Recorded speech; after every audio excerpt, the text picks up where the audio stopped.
Hello friends, welcome to our YouTube channel. Today we are going to discuss class 9th history chapter number 1, the French Revolution, class section number 5, the abolition of slavery. तो गुलामी को कैसे ख़त्म किया गया, गुलाम प्रथा थी ना, उसको देखेंगे कैसे ख़त्म किया गया. One of the most revolutionary social reforms of the Jacobean regime was the abolishment of slavery in the French colonies. जो फ्रेंच कॉलोनीज थी ना, फ्रेंच ने भी कॉलोनीज बनाई हुई थी, उस कॉलोनी में जो फ्रेंच के अंडर आती थी उसमें स्लेवरी को ख़त्म कर दिया गया था जैकोबियन रिजाइम के अंडर. ओके, जैकोबियन थे ना, जैकोबियन की गवर्नमेंट के under.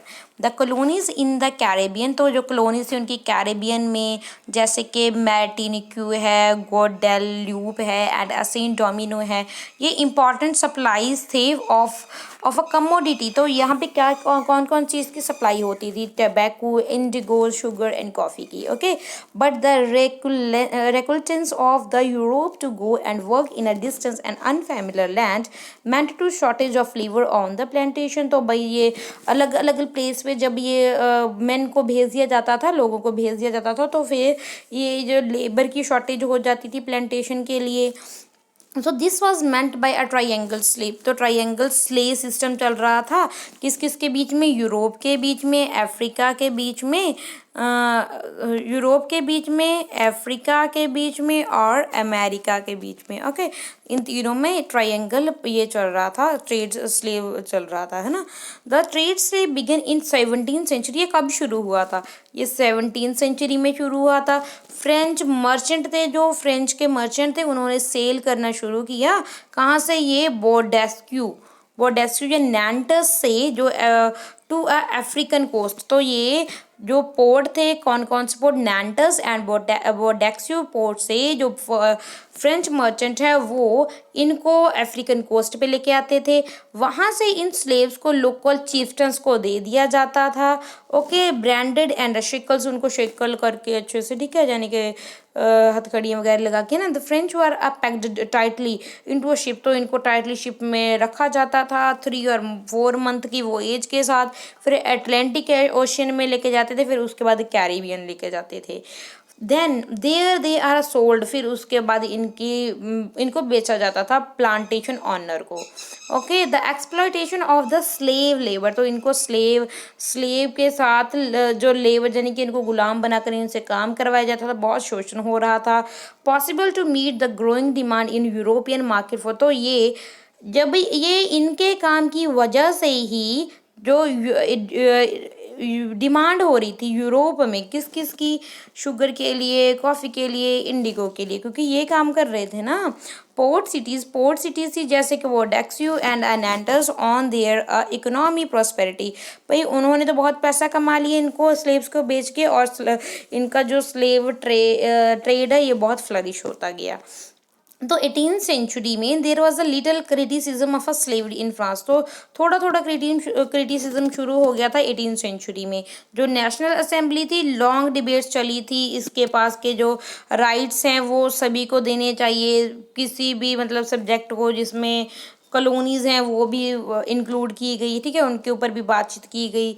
But it did not pass any law. मगर कोई भी लॉ नहीं पास किया गया, क्योंकि फियर कर रहे थे, उनको डर लग रहा था ओपोजिशन का, क्योंकि बिजनेसमैन हैं उनकी तरफ से उनको डर लग रहा था वो हमें अपोज ना करे, क्योंकि उनकी इनकम थी वो तो स्लेव के ट्रेड के ऊपर ही डिपेंड करती थी ना.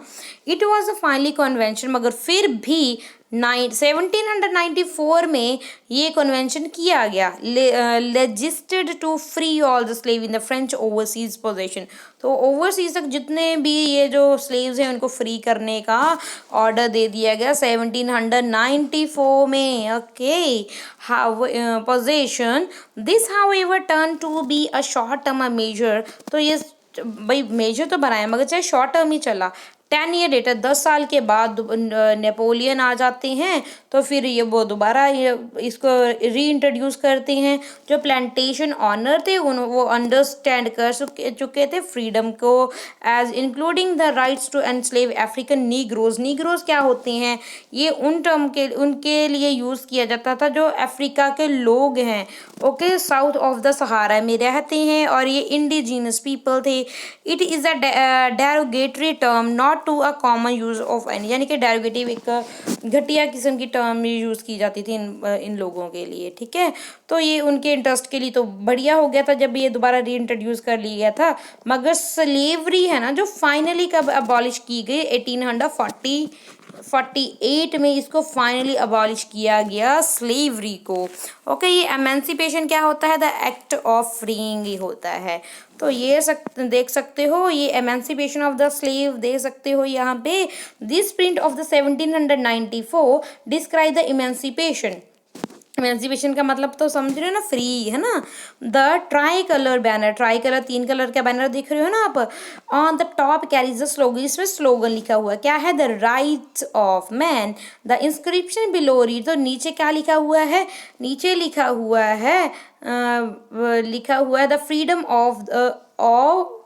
Of the unfree, freedom of the unfree. A French women prepare to civilize, जो ये भी सिविलाइज होने की कर रही है।